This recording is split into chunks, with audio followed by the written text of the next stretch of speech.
How are you guys all doing today? Welcome back to the GSMC Chip Shot Football Podcast, brought to you by the GSMC Sports Network. I'm your host, Manny Maradiege. We are officially in the month of August, just 1 month away from the start of the NFL season. But today, we have our first NFL game back tonight with the Chicago Bears taking on the Houston Texans. No starters playing, but it's still football. We get to see the new kickoff rule, so that should be something to at least tune into to find out how that is. But on today's show, we're going to be talking about a few different things. I got a few things planned for you guys. One of the biggest ones is Mike Tomlin recently talking about the quarterback situation, providing an update on Justin Fields and Russell Wilson. Also, talking about the Arizona Cardinals and their quarterback situation with Kyler Murray. Was injured last year, now fully healthy this offseason. How is he fully being integrated into this new offense? And a question that I had for you guys, how good can Kyler Murray be? Where would he fit in this day and age's quarterback rankings, in the quarterback hierarchy in today's age when there's an excess amount of top quarterbacks? Where would Kyler Murray fit in there at his absolute best? We're going to get into that and some more topics later on in the show. But before I jump into the first topic on Mike Tomlin, I want to remind you guys, if you have any questions or comments, to use the tip and donations link, GSMCPodcast.net. By using that link, I'm able to see your question or comment, and that way get your guys' perspective on any of the topics or anything I say. And that way it makes the show a little bit more interactive. And also, it's a big help for the show and also the network. So we always greatly appreciate it whenever you guys are able to use that tip and donations link with any question or comment. Again, it's GSMCPodcast.net. Make sure to use that with anything you guys have to say. But that allows me to move now into the first segment. Like I said, Mike Tomlin and this quarterback battle that has been going on with Pittsburgh for a week now officially, that they started training camp exactly last Thursday. And the whole situation with the Steelers and this quarterback room now is that they have two very capable guys, I believe, to start and be their quarterback number one to start the regular season. But the biggest thing we've heard constantly over and over again with this quarterback battle is that Russ is in pole position. Right now, Russell Wilson has the pole position in the hierarchy of the quarterbacks. So what exactly does that mean? You can kind of get an inclination of what Mike Tomlin was trying to say by that, but he kind of cleared it up today, which made me, face the situation in a whole different way, kind of look at it from a different point of view. And I'll get to that in just a second. But in terms of this job, many figured that with Mike Tomlin saying that Russell Wilson was already going to be the guy just based on what Mike Tomlin was saying. But because he has the experience, how I figured pole position kind of meant what it means in this situation, and this is kind of foreshadowing what I'm going to talk about in just a few moments, but I feel like pole position was kind of thrown out there in a way to make sure you got Russell Wilson through the door. This is what I believe. This isn't any reports or anything like that, but just based on how everything has been played out, it seems like you put it out there to have Russell Wilson see it, to kind of have Russell Wilson believe that he at least has somewhat of an upper hand over Justin Fields, just because I think right now at this point in his career, Russell Wilson isn't in a spot where, honestly, he wants to be in a quarterback battle, neck and neck, everything is fair. I believe that Russell Wilson thinks at this point in his career, he's done enough to warrant some sort of advantage coming into training camp. And if he was going to sign with any team, he wanted to make sure, that he had a good chance of being that starter. So that way, I think Mike Tomlin throws it out there. Russell Wilson is in pole position to be that starter. You get Russell Wilson through the door. You cross that bridge. And now you face this other dilemma with Justin Fields and Russell Wilson both on the team. And it gets a little bit tricky now because, like I mentioned, the Steelers have been in training camp for exactly a week now. And with Russell Wilson being in pole position, that's great for him. But he hasn't participated really at all at training camp so far. It's all been about Justin Fields getting additional reps with the first team. Russell Wilson is sidelined with a calf strain.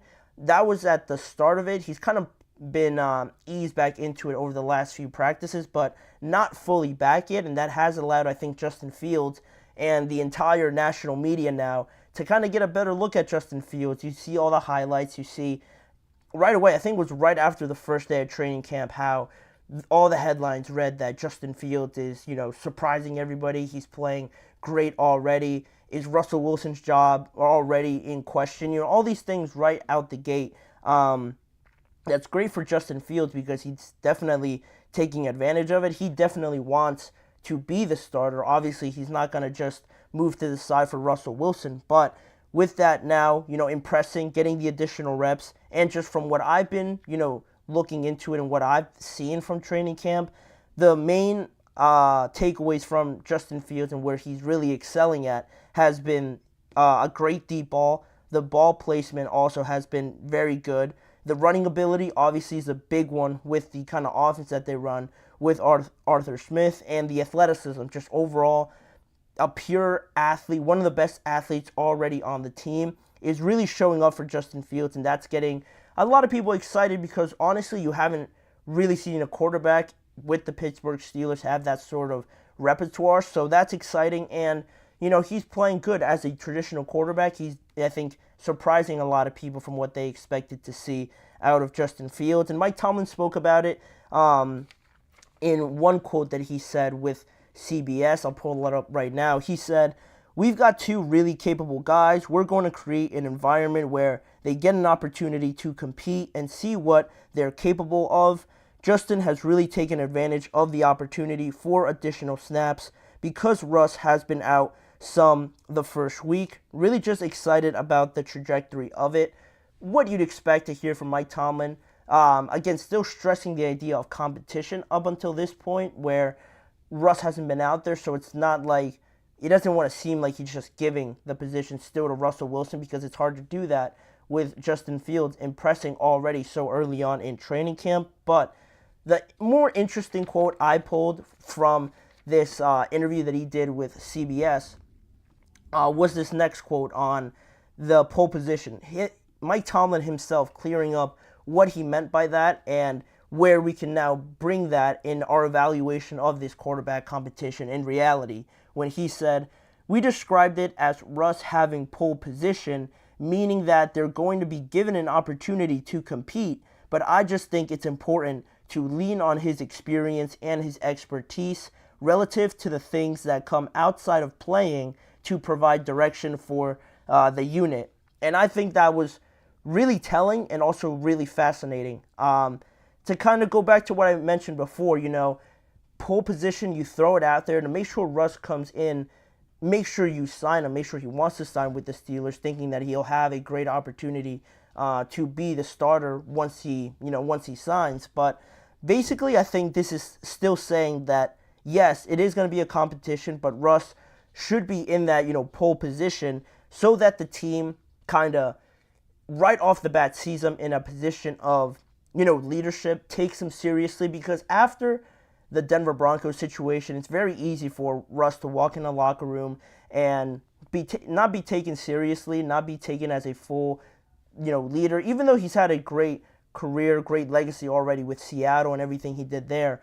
After the most recent run of events, it could be a situation where some guys just look at this guy funny and think that, this is the guy that had that cheesy pickup line in Denver and they didn't succeed at all. So I think that pole position sort of statement kind of helped Russ get in, have all these guys really rally around him and still make him believe, take him seriously, and sort of remind everybody by signing him that this is still the same old Russell Wilson. Let's not forget that this is a guy that has won a Super Bowl, was super successful, one of the best quarterbacks at the time with Seattle. I think that more so was the idea of Mike Tomlin saying that Russ is in pole position right now to make sure he is in this leadership position right away where guys look at him whenever he's talking, they make sure they listen and get him to take him seriously most of all. Not so much as giving him advantage right away, handing him over the keys, but making sure everybody in that locker room knows that, this is still Russell Wilson. Whatever happened recently in Denver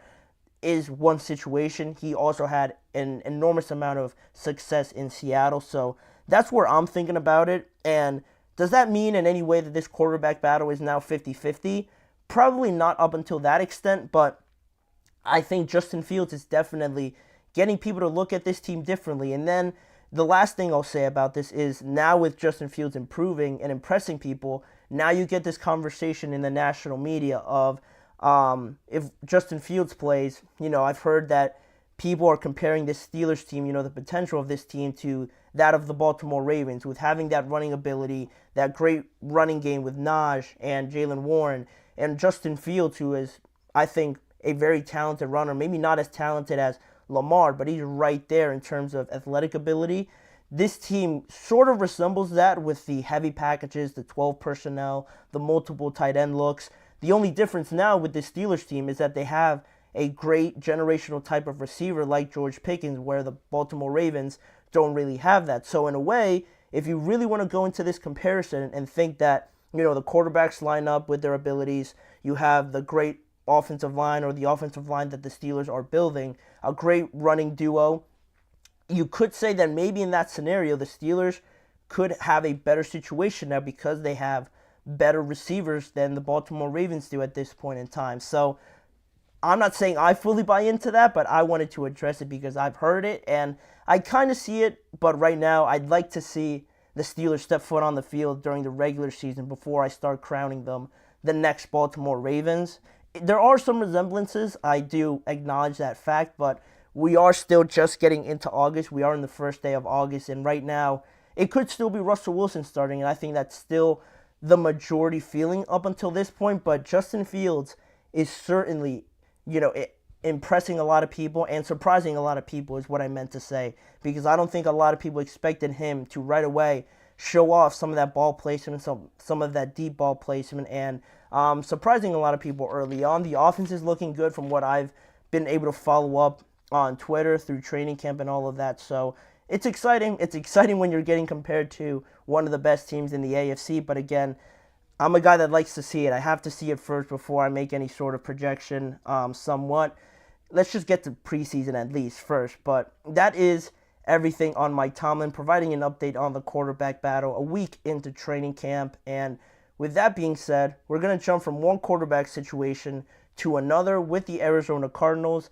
Now with Kyler Murray being fully integrated into this offense, having a full offseason to really learn this offense, where is Kyler Murray's ceiling? With all these great, phenomenal quarterbacks in the league right now, I wanted to evaluate where does Kyler Murray fit into that, because he's coming off of a hurt season. I like where the Cardinals are going, but with this pairing, where could that elevate Kyler Murray in terms of fitting into this tier hierarchy ranking for the quarterbacks nowadays? We're going to answer that question and dive deeper into that when we return. You're listening to the GSMC Chip Shot Football Podcast. I feel like I'm losing my mind. Is everybody in the world blind? Please, Lord, give me a sign, a sign. I feel like I'm losing my mind. Is everybody in the world blind?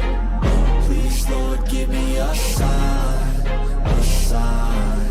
I wanna be the greatest. Everybody on the fake shit. I look around and feel like everybody is the fakest. I make this every day and I'm impatient, hoping one day I blow up from the basement. Statement, the top is so vacant. I don't hear shit that I think is amazing. Waiting for my day when I'm playing sold out shows for 1,000 faces. Hey, give me that crown, get in my way and to be put down. It ain't your place, all this my town. If I want that shit, then I'll get it right now. I'm losing it, the noose it fits, some losing shit, a stupid myth. You choose to live or choose to dip, you choose to fight or lose your grip and lose a gift. I feel like I'm losing my mind. Is everybody in the world blind? Please, Lord, give me a sign, a sign. I feel like I'm losing my mind. Is everybody in the world blind?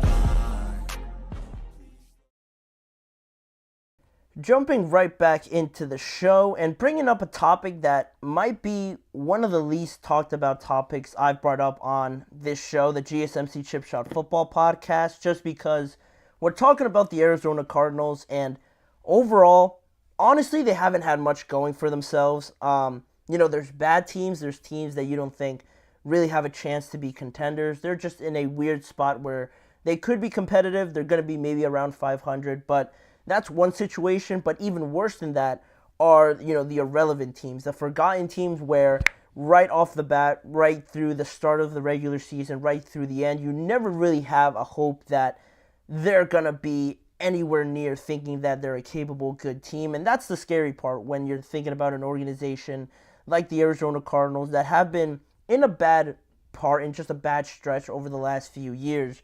But it is weird because with Arizona, they have some solid players, especially now with bringing in Marvin Harrison Jr. James Conner just came off the best year of his career. And then you get to Kyler Murray, right? The best position, or the most important position, I should say, on an NFL roster. And now Kyler Murray is 5 years into his NFL career. And in my opinion, really from what I've seen from him, he has, I think, that special ability that just draws people in, that draws a crowd, that draws excitement in for an organization. He has that, it factor, you could say, in other terms. And although the team as a whole has to improve definitely after last year, disappointing again and having a high draft pick once again, I thought that overall, from what that team was at the beginning of the year and the offseason last year, I thought they made some pretty decent strides overall with Jonathan Gannon, their new head coach, coming in there in his first year last year. He had some pretty impressive performances. Just one that I remember against the Steelers, beating the Steelers in Pittsburgh. I'm pretty sure they beat the Dallas Cowboys as well. That was only in his first year, and dealing with all the, maybe not the best level of talent or just trying to figure everything out on the fly. I thought he did an okay job given all the circumstances and that. And now he did all of that without having, his starting quarterback, because Kyler Murray tore his ACL and they didn't have him for the majority of the season up until the last, up until the last, 6 games or something like that. So that's a huge, already that's a huge liability, not having the corner piece, the main thing that drives your whole offense not there, and you still put in some decent performances. I thought they did all right under Jonathan Gannon, and now it's significant too because they brought in a new offensive coordinator, Drew Petzing, and not having that offseason to integrate his offense with the actual starting quarterback, you don't really know what this offense honestly could really be. You have an idea based on what they showed, based on players stepping up like Trey McBride, and like I mentioned, James Conner. Those are promising signs, but there's always that next level you can reach because Kyler Murray wasn't there. And now there are reports coming out from Sports Illustrated and how this sort of partnership, this new relationship has been, working out so far for the Cardinals, for Drew Petzing, for Kyler Murray. And according to Sports Illustrated's Albert Breer, Kyler has already been impressing a lot of people within the organization, including Petzing and all of the coaching staff and organizational members already. And Albert Breer even said that there's an excitement about Kyler Murray heading into 2024, going on also to say whether perception matched reality or not, the noise around Murray before Gannon and his staff arrived here 18 months ago wasn't good, and there's a reason you haven't heard much of that since. And that's really the biggest thing with Kyler Murray, right? I don't think it's so much the talent ability or the talent aspect of it, his skill set or anything like that. Maybe you want to point out his height. He's not the biggest guy out there. That's just a fact. You can't change that. But the biggest thing I think really developing with Kyler Murray over the last few years has been just the negative aspect of it. His character being brought into question, his attitude, his ability as a leader. Is that something the Cardinals, can carry into the next 4 or 5 years, because they did extend him to that 5-year, $230.5 million extension last offseason or a couple off seasons ago.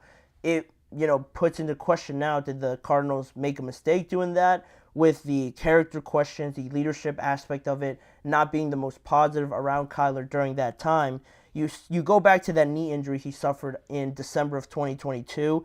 He got the extension in that year, the summer of 2022, and of course the worst scenario happens. He gets injured, and right away, the negatives start flowing in around Kyler Murray. And after the injury, an anonymous Arizona player was quoted by saying that they created a monster, referring to Murray and signing him to this huge deal. And now that he's gotten this huge deal, basically the quote kind of envisions Kyler Murray becoming, this careless, not really the kind of character, the kind of person that you want being a leader.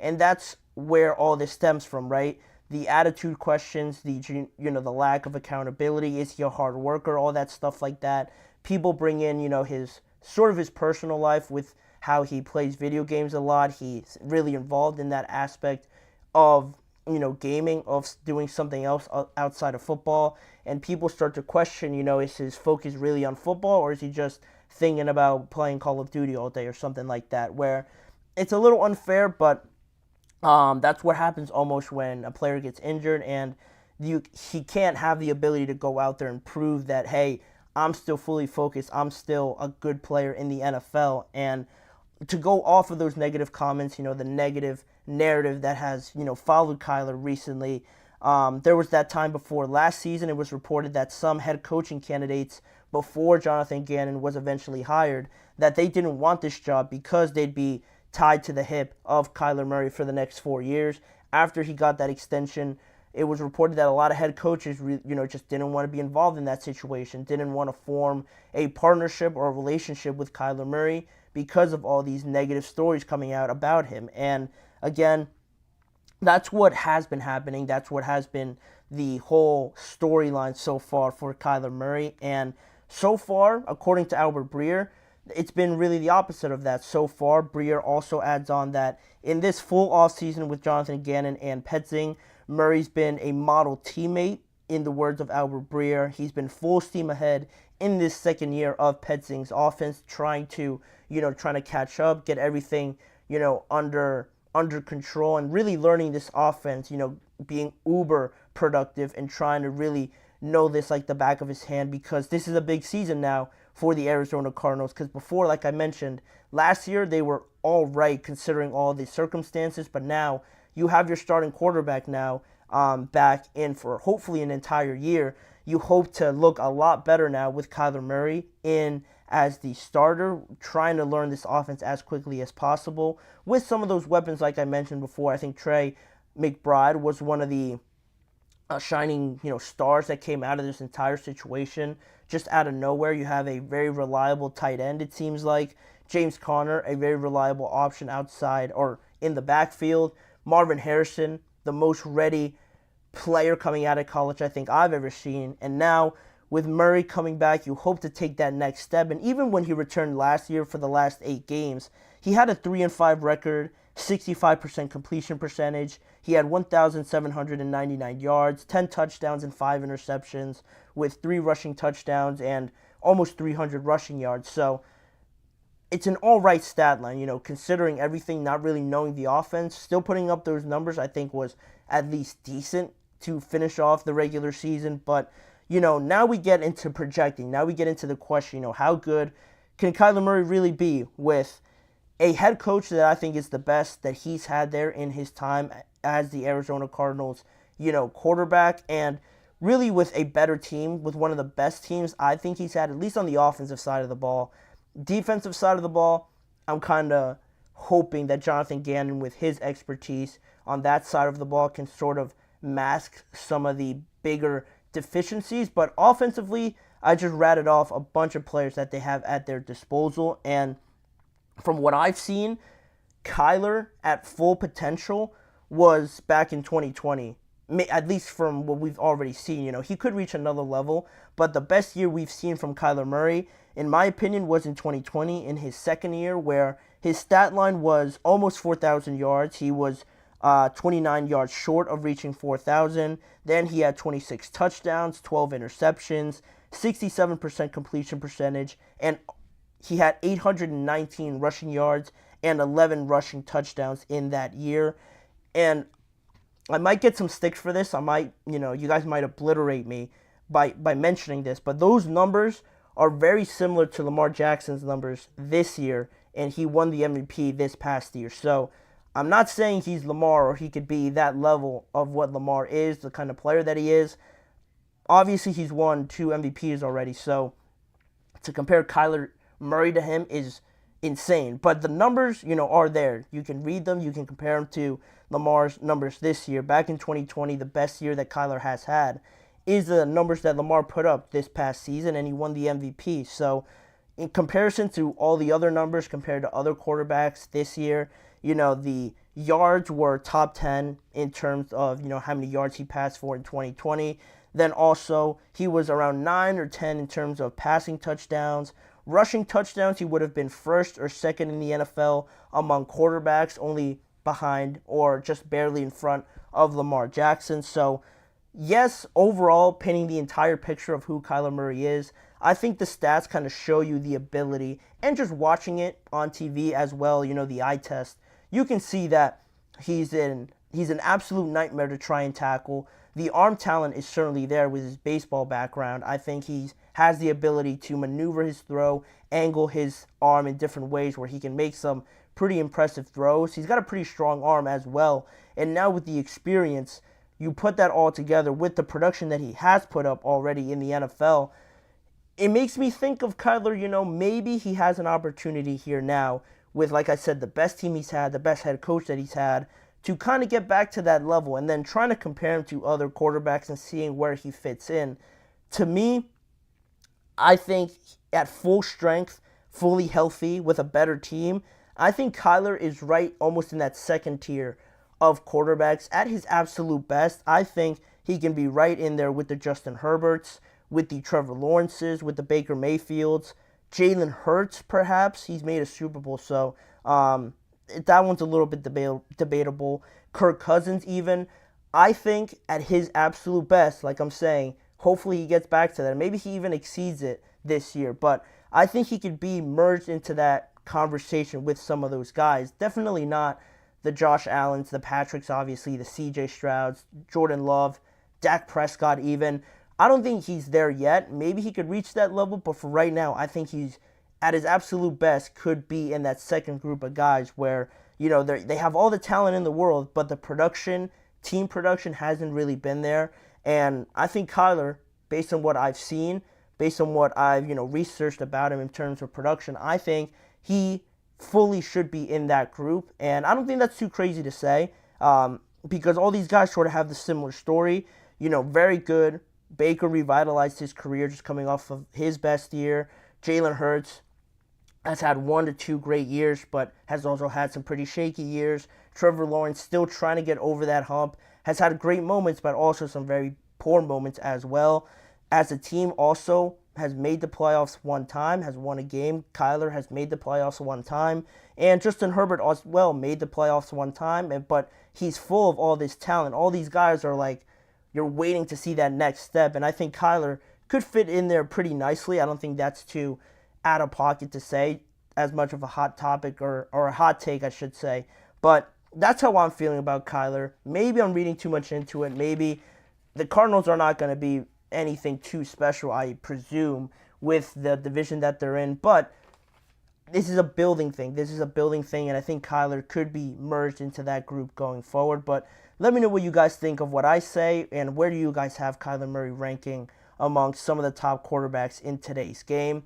But we'll leave it at that. We'll end that discussion there. We're going to move on with some new topics that I didn't mention before.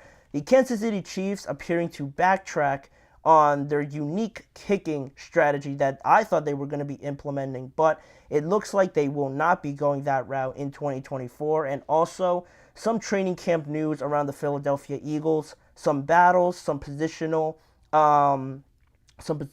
standings in terms of offensive line, how everything is sort of getting gelled together. We'll go over that when we come back right after this break. Looking for your daily fix of sports talk without having to pay for it? GSMC Sports Network is available on YouTube. Just search GSMC Sports Network. Get your fix of daily sports talk shows on YouTube, absolutely free. NFL, college football, NBA, MLB, MMA, UFC, fantasy football, and so much more. GSMC Sports Network has shows running all day long, with new sports shows starting every 2 hours. Just like on your favorite cable sports channel, except GSMC Sports Network is absolutely free. Just search GSMC Sports Network on YouTube to catch one of your new favorite shows, like the GSMC College Football Podcast, Chip Shot Football Podcast, Hoops and Heels Women's Sports Podcast, GSMC Basketball Podcast, and so many more. Check it out for yourself. GSMC Sports Network, now available on YouTube absolutely free. Search GSMC Sports Network on YouTube right now.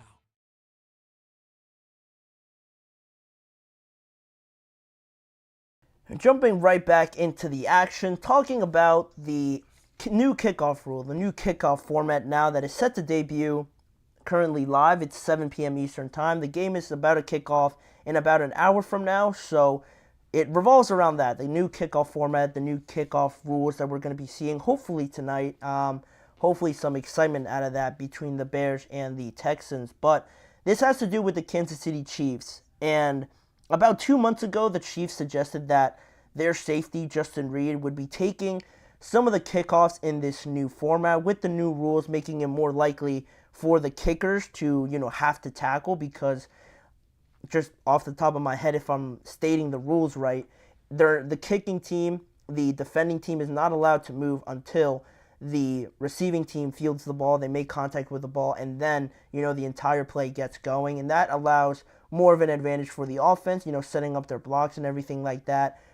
The NFL wanting to see more kickoffs in 2024, and it could lead to some kickers having, to throw their body weight around, throwing themselves in there, maybe making a last-ditch tackle to save a touchdown or something like that. Honestly, you ideally might not want to have Harrison Butker out there, because in terms of tackling, not his forte, let's say. Not any kicker's forte in that matter. So to avoid injury perhaps to Harrison Butker, you have Justin Reid out there, obviously for the tackling aspect of it, but also to avoid injury to Butker. And Justin Reid has, the experience of doing it. We saw him last year where Harrison Butker was injured for a stretch of games, or maybe just one game, but Justin Reid came in there, hit a couple field goals, obviously did the kickoffs in that game. So it was exciting. I like the idea of teams thinking outside the box with this. A new format, gets people thinking in creative ways. I would have loved to have seen Justin Reid out there, giving him an opportunity to do that and see how it all plays out. But now, over the weekend, the Kansas City Chiefs special teams coach, Dave Taub, said that Butker will be doing most of the kickoffs, if not all of them, because of his kicking accuracy, obviously, and his ability to place the ball anywhere in the landing zone away from the receivers, ideally, and maybe having it just roll into the end zone, or having it, be avoided that they take the ball out or return it by any means. So that's really the biggest idea about it. I was disappointed by it, but Taub went on to say that you have to try and kick it away from the returners if you can. Hit it in the target zone and skip it into the end zone, possibly for a touchback, where the opponent gets the ball at the 20-yard line. That's the ultimate goal on kickoffs, and that makes sense. I mean, it makes sense, but it's the boring way to go. I didn't really like it. I thought, give an opportunity to Justin Reid. He wasn't that bad, and, I wanted to see him do it. I wanted to see how the receiving team now, reacts to that. You don't have a typical kicker out there, so how does that affect the return game? How does that affect you setting up your blocks and everything like that? So, disappointed, yeah, but I kind of understand it, with going over some of the rules. If the ball is kicked directly into the end zone on the fly and not returned, like, the fear is with Justin Reid, if he just goes out there and boots it, because he doesn't have maybe too much experience placing the ball in the landing zone. I don't think anybody does if you're not a kicker, but if you just kick it directly into the end zone or just outside through the back of the end zone for a touchback, the ball goes directly to the 30-yard line. So that's really the biggest thing about this, right? You don't want to be giving the opposing team better field, position right away just because you kick it out through the end zone or kick it directly into the end zone for a touchback. And again, if you're not a kicker, I would say that's almost impossible to, one, land it perfectly in the landing zone, and also keep it away from the receivers, and also have it roll into the end zone ideally. And again, if you're not a kicker, it's almost impossible to do all three, and oftentimes it could lead to a botched kick. Maybe they kick it too hard and then they start at the 30-yard line. Teams want to avoid that at all costs, and that's really the biggest thing, obviously, with this. But also, if it, the the 20-yard line scenario, if it rolls into the end zone and, the team decides to not return it, then it starts at the 20-yard line. And I think Harrison Butker, obviously with who he is, the experience, and his ability overall, gives you the best chance of doing that. But realistically, teams could, I guess, kick it through the end zone and be okay with giving up that extra field position if they decided to avoid their kickers being involved. If they really didn't want, a Justin Tucker, Harrison Butker, Jake Elliott perhaps being involved in tackling, then yeah, you could say, we're just going to kick it through, take the touchback, take the ball at the 30. Our defense is good enough, to withstand that. That could be a strategy, taking some good with the bad, balancing out the risk versus reward in that scenario. But I think the Chiefs right now feel comfortable doing that. You know what's funny? I think it's a little surprising, I'll say, when I hear teams, be pretty confident about their kickers being able to make a tackle. And of course they're your teammates. Of course you don't want to say, oh, they have no chance. But I don't know, if we're being honest, a kicker trying to make a last-ditch tackle or trying to make a tackle on somebody in today's NFL with some of the receivers that you have, some of the players that are being deployed in the kickoff return game, like I talked about Debo. The Steelers also have Cordell Patterson that they signed in that aspect. Some guys that are just blazing fast in that aspect as well.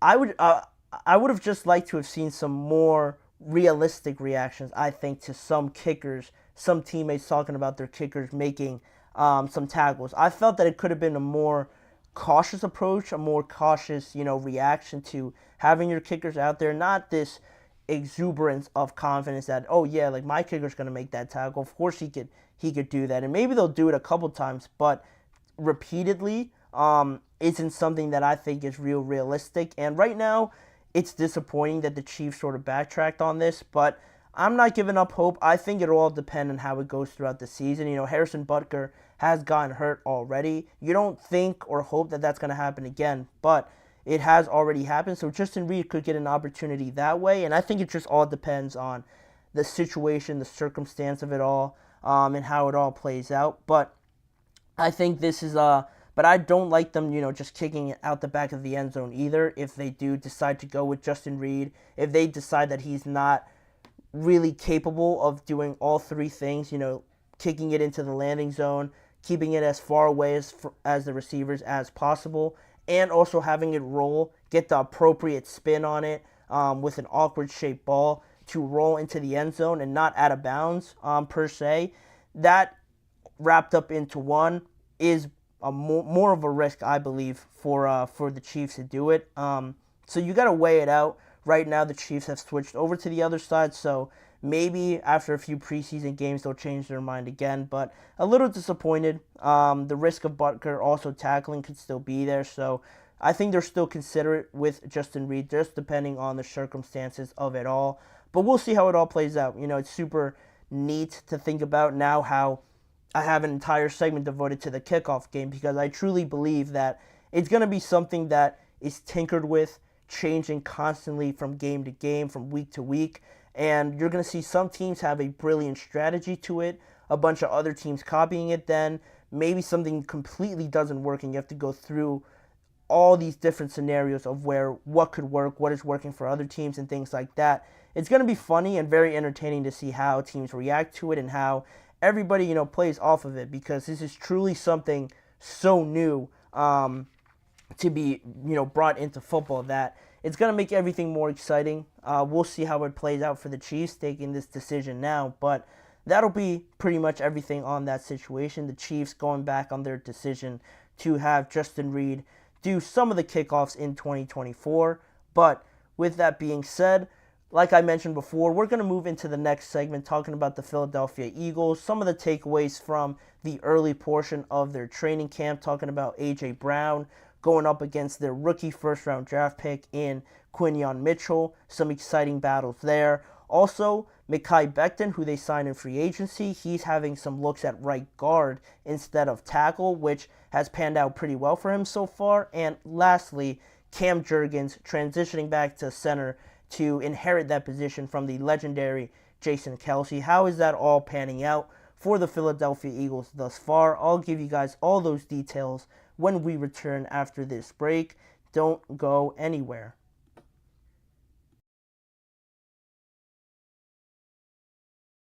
For the best and latest podcasts available anywhere, go to the podcast app on your cell phone and type in GSMC to access free content-rich podcasts on health and wellness, book reviews, sports, entertainment, relationships, social media, movies, technology, finance, and even weird news. Subscribe and download the GSMC Podcast Network's family of shows, available everywhere podcasts are found.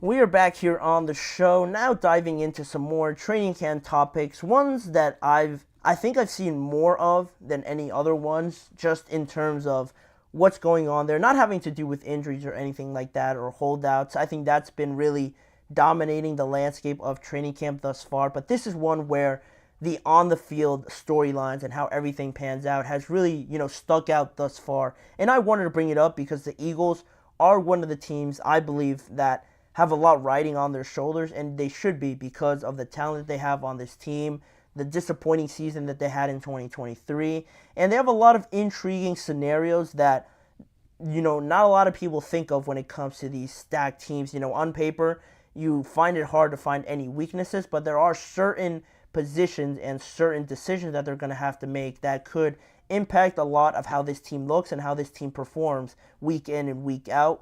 And one of those is the secondary, and thus far, they're going to most likely have a young secondary or a younger secondary based on, the players that are coming in now and transitioning away, like I talked about last episode, away from James Bradbury, because I find it hard to believe that you could just throw him back out there and be confident that there's going to be a drastic change.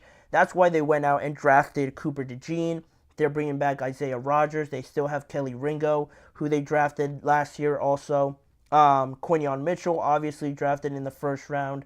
All this young talent at that position is exciting. It's something that you hope to get more production out of, and I think it's going to be led most likely by Quinyon Mitchell, their first draft pick in this year's draft. And right away, the Eagles haven't been shy about, throwing him to the wolves, essentially, and having him be matched up with A.J. Brown.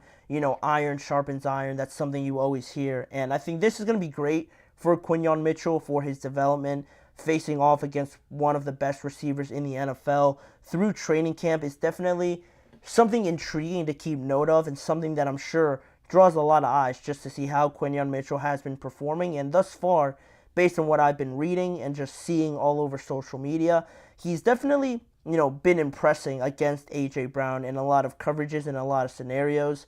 The most recent one that I saw was that I think after their fifth practice a few days ago, where A.J. Brown got the better of Quinyon Mitchell during their team setting, 11v11s or 7-on-7s. A.J. Brown had some success there, but when it came down to the one-on-ones, that's where, you get your popcorn ready, you sit on the sidelines and see, when there's no help, when there's no zone coverage or anything like that, it's just you staring at your opponent. Quinyon Mitchell, the rookie, actually did very well, and he stood up to the challenge because they ran 2 reps with Mitchell against A.J. Brown, and during the first rep, Jalen Hurts didn't even get a throwaway because of the great coverage that Quinyon Mitchell had. Then they ran it back. They had to have run it back if Jalen Hurts didn't even throw it.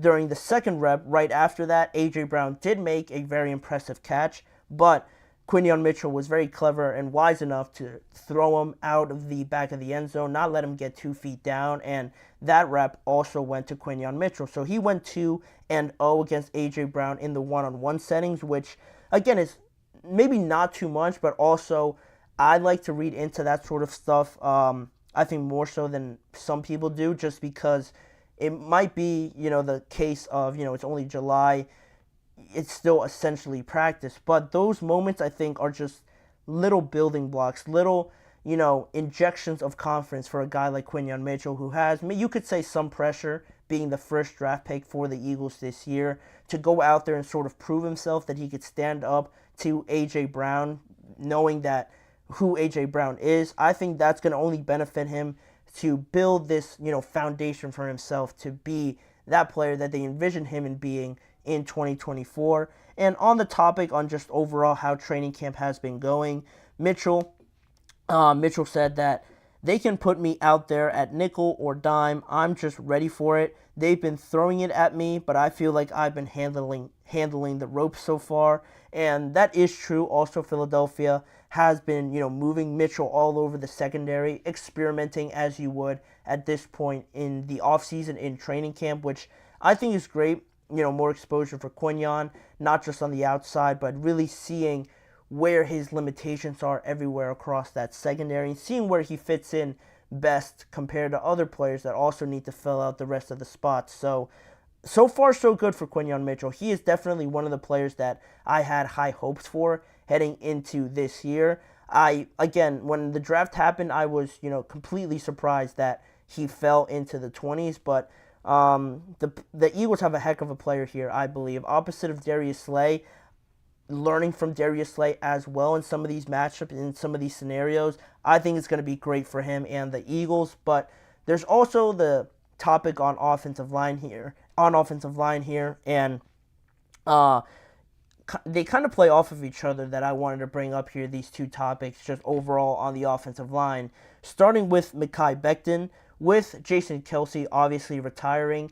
Last year you had an actual center in Cam Jurgens, who you drafted, playing right guard, and that's not naturally his position. So with Jason Kelce retiring, he now moves back to starting center, and you're gonna have to get the chemistry going there with Jalen Hurts and the handoffs and everything like that. But from that aspect, that's not what I wanted to touch on right now. I'll save that for a little bit later, but that allows, that right guard position to be open now. And Mekhi Becton, the former highly drafted New York Jet, drafted to be a tackle, has been a surprising candidate to be one of the, main guys to take up that right guard position and be maybe a starter when the season comes in about a month now in 2024. What's funny about it is, that scenario in and of itself, Mekhi Becton was a high draft pick. He was drafted to be one of the starting tackles for the New York Jets, but obviously that didn't work out. And because it didn't work out, now he hits free agency. He signs with the Philadelphia Eagles, sort of as a compliment to Jordan Mailata or Lane Johnson, you would think, to eventually maybe take over one of their spots, maybe Lane eventually. But with, what's been going through the offensive line, how they're experimenting up until this point with seeing who's going to be the right guard, how's Cam Jurgens looking at center, Mekhi Becton has been learning the guard position over the last 3 months, and so far so good for Mekhi Becton. It has been reported that he has been surprising a lot of people. He's been running with the first-team offense at right guard, so it's panning out to be a good picture, especially because Tyler Steen, who was the projected starter at right guard right now for the Philadelphia Eagles, he is injured right now, so it gives more of a chance for Mekhi Becton to go out there and prove himself. And like I said, he's been impressing in a lot of drills, impressing during the team period, during the 11-on-11 drills, especially against Jalen Carter. Right away, arguably the Eagles' best defensive lineman already just in his second year. He's had some battles with Mekhi Becton, and Mekhi Becton has stood up to him in some of those drills, so it's going to be huge how this entire offensive line looks eventually when we start the season. But having Mekhi Becton in there as a candidate to be almost out of position and have a starting spot on this Eagles offensive line, I think was pretty surprising and something that you don't see typically happen for some of these offensive linemen playing out of position, making a change like this. I think it's great for Mekhi getting this new opportunity for the Eagles, and then hopefully he gets the starting right guard spot because he's huge. He's a mountain of a man. So it'd be great for the Eagles line too as well to have him in there, but we'll see. I'm sure the best guy will get the spot eventually, but for the last part of it, I wanted to mention Cam Jurgens. Like I said, moving back to the center position, how he's transitioning back to that, and he's obviously painted to be the starter already, so how does he deal with the responsibility of that. Obviously, you're learning from Jason Kelce, one of the best to ever do it at the center position, but he has been playing right guard, so how does he knock off some of the rust? The transition, the handoff to Jalen Hurts is going to be as important as anything, making sure they get a good relationship and a good exchange doing that. But, this is the third year now for Cam Jurgens, so, he does still have some learning to do. Now moving back to his original position, and we'll see how everything else goes, because this offensive line is pretty much set everywhere except those two spots. You have Landon Dickerson there at left guard, Mailata left tackle, Lane Johnson right tackle. These two spots there in the middle are going to be as important as anything, and it seems like the right guard spot is going to be between Mekhi Becton and Tyler Steen, maybe when he comes back from injury. So the center position, yeah, you have Cam Jurgens there, but how does he look running with the first team in a different position? What's the dynamic of it? He's going to have to call out coverages or some of these things, shift the protection at times as well. Is he ready for that, and will he be able to do that right away at an efficient level?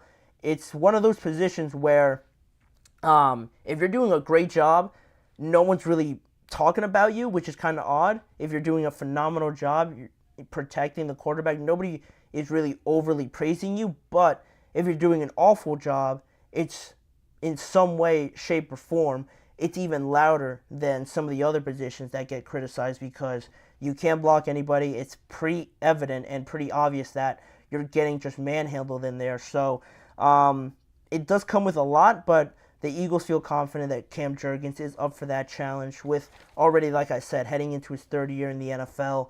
We'll see how that all plays out, but those are really the biggest takeaways so far through Eagles training camp up until this point, and that almost does it for this show. We have one more topic to get to on today's episode, talking about the NFL Top 100, going through another section of the player rankings, this time 30 through 21, before tomorrow I get to the final segment of the top 10 and also the 11 through 20 in tomorrow's episode. But before that, we got to talk about who made the list 30 through 21. That is coming up right after this break. You're listening to the GSMC Chip Shot Football Podcast.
Thank you for joining me here on the last segment of today's episode. Again, talking about my reactions, my analysis of the NFL Network's top 100 player rankings, this time going through 30 through 21, because like I mentioned on yesterday's show, the beginning, top 50, even top 40 players, you could almost rank them anywhere, and I don't think anybody would really have a big problem with it, really up until that point. It really gets now to the top 30, top 20, and then obviously the top 10, where some of the rankings can create more of a discrepancy in some of the opinions and analysis you get. So I thought I'd bring that up again here today. And going through some of those rankings, I'll show you guys how they panned out thus far, starting with 30, going through 26, and then I'll obviously show you guys the rest of the list.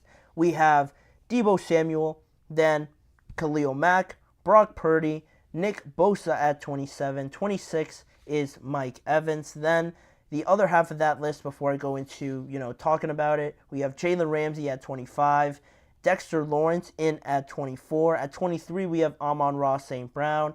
22, we have his teammate Penei Sewell. And A.J. Brown rounds off this group of players at 21. And my initial thoughts on this, were a little surprising just on some other rankings of this group. This group, you look at it, the name that jumps off right away is Brock Purdy. Even though he's coming off of a phenomenal year, this is his first career appearance on the list, and to debut at 28 is pretty impressive, and, he had a great year. It's the first time a 49er quarterback made the list since Jimmy Garoppolo, and this year he finished number 4 in MVP votings as well, and he also, has the 49er franchise record in passing yards this year with 4,280, led the NFL in QBR, also in QB rating, and it's just overall a significant spot for Brock Purdy, but with all the stats that I just read out, he pretty much backed it all up, and maybe it rubs people the wrong way just because he is higher than Tua, than Jordan Love, than Joe Burrow. But all those other guys, had something about them. The team performance wasn't that great. Joe Burrow was injured. The only one I guess you could make an argument for was Jordan Love, but Brock Purdy and the 49ers beat the Packers. So I think Brock has earned himself a high rating. I don't know if I would have given him 28 right off the bat, but that was something that jumped out at me right away. Then you look at the other half of it, or actually I'll stick here before I jump into that.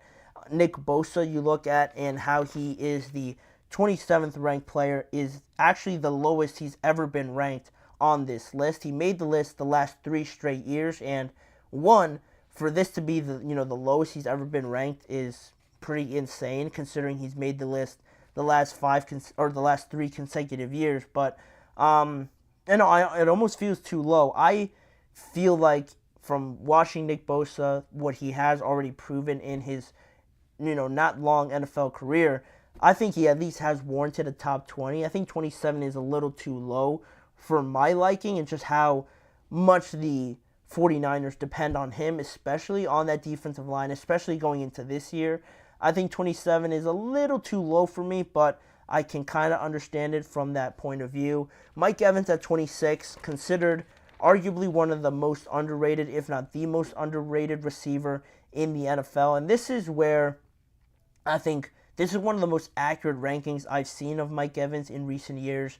I think with what he brings to the Buccaneers, how, great he is. I forget how many 1,000-yard receiving seasons he has now.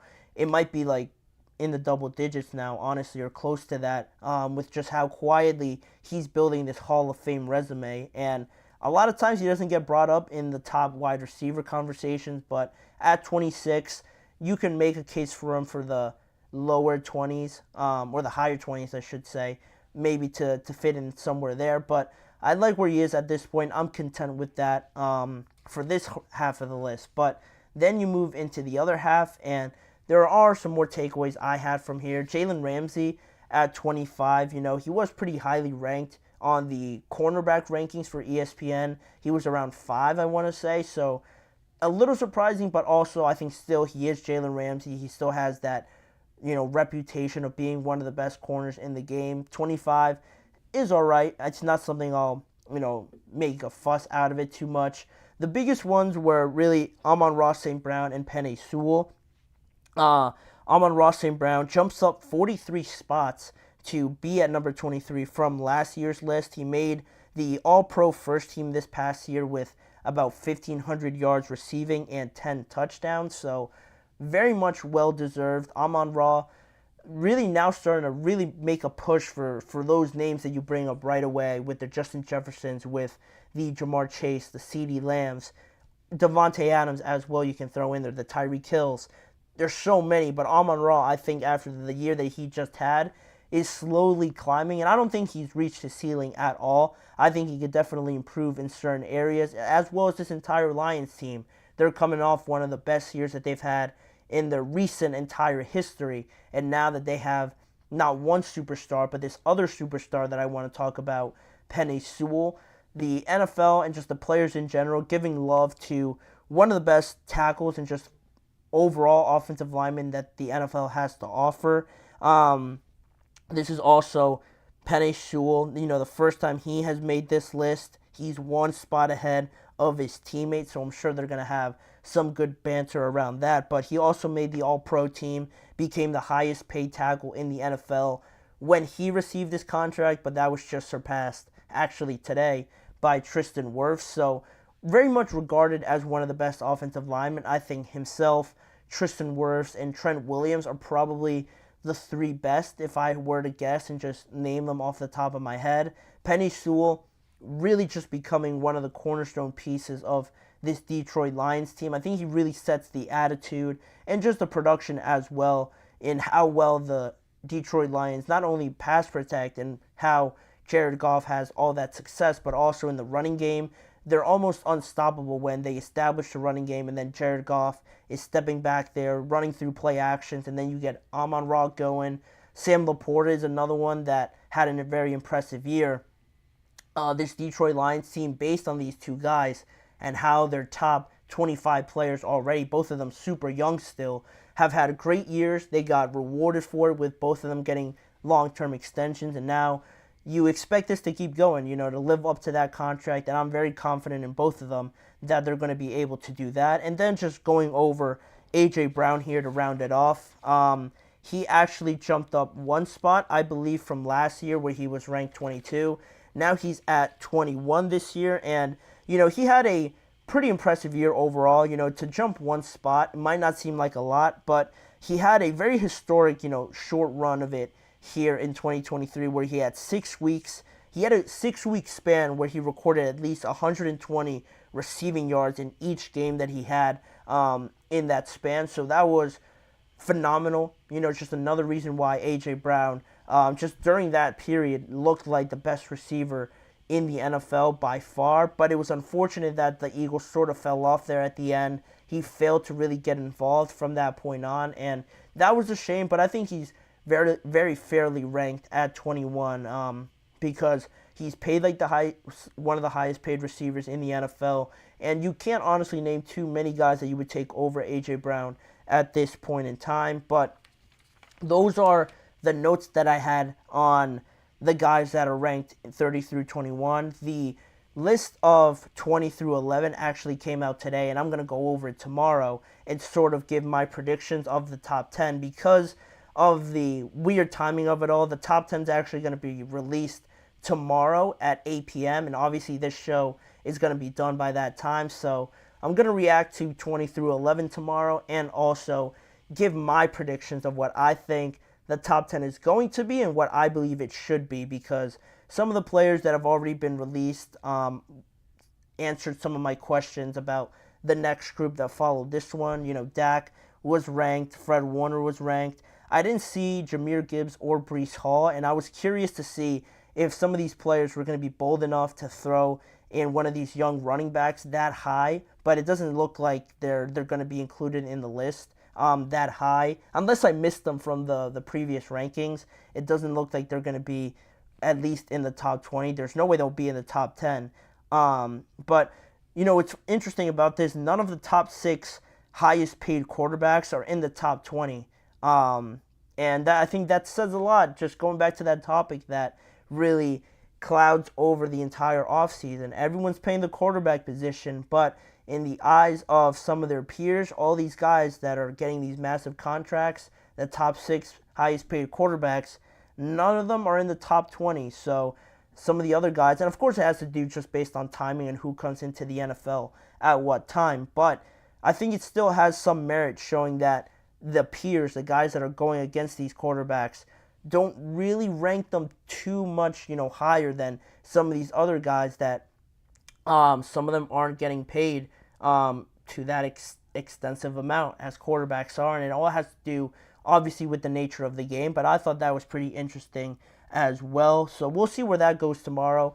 I'm looking forward to ranking those positions and just those players overall on tomorrow's show. But that'll do it for today's episode. Overall, I want to thank you guys for joining me on today's show. As always, please remember to like, follow, and subscribe to the show, as well as following the network on all forms of social media. If you want to see more of this show, other sources of content around the NFL, check out both YouTube channels to see YouTube Shorts, individual segment videos, and all the other live shows fully on both of those YouTube channels. And as a final reminder, tune in every weekday at 6:30 p.m. Eastern Time for more discussions, more reactions to all the storylines around the NFL with me, Manny Maradiaga, as your host. Thanking you guys for joining me, and I hope to see you guys back here to close out the week on tomorrow's show.